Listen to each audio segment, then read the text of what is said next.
来关心金华城这个案。顶一日，金华城的董事长陈玉坤是以1200万交保，昨昏伊搁一改互检方叫去问话，也拿维京集团的主席辛庆京，因为身体无爽快，改互送医已经2改啊。昨昏伊的律师是搁一改，替伊申请拒保暂停羁押，也拿法院即马是裁定先保件，再搁审理。董事长，你今天为什么事情过来？跟金华城案有关系吗？北检持续侦办金华城案，以1200万交保的金华城董事长陈玉坤，昨日搁再互人传告案，郭文铁互人羁押禁见已经12天。委任律师陈心元透早伫台北看守所进行录检，差不多2点钟。帮他带一些什么样的东西没有？没有回应。不过，各界将关心检方是不是规划第3届提审郭文铁，还是进行测验讲白贼，甚至甲在押被告对峙。审检经顶礼拜5第2届改互就医，委任律师叶芳如迄暗晡申请拒保停止羁押。基于人道的考量，他要慎重的去调查。那最后当然还是尊重法院的决定。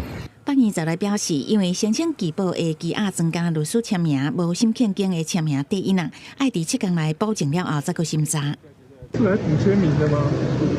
民众党甲立委黄珊珊最近用刀卡甲大文讲，内政部规范一般性用这奖励，上侪20%是全国拢共，而且台北市用细部计划，互金华城奖励完全无违法的问题。不过，这个讲法去有哪里议员吐槽？当他们在引用台湾省自治条例的时候，我不知道，难道不知道台北市是直辖市，台北市有自己的这个自治条例吗？非常讶异，黄珊珊引用都市计划法25条承认。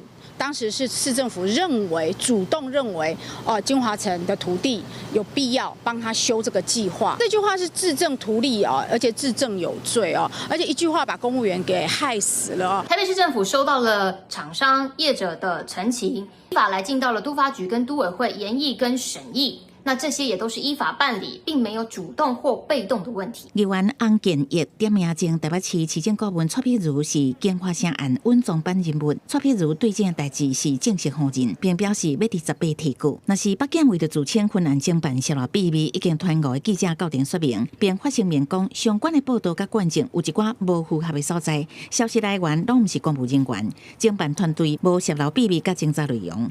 记者综合报道。